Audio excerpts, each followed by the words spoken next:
August 15. Kumain kami dun sa bagong bukas na Chinese restaurant.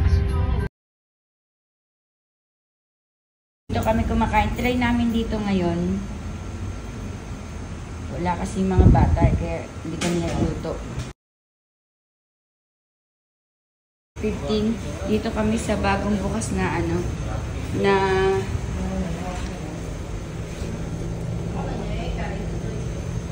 sa'yo?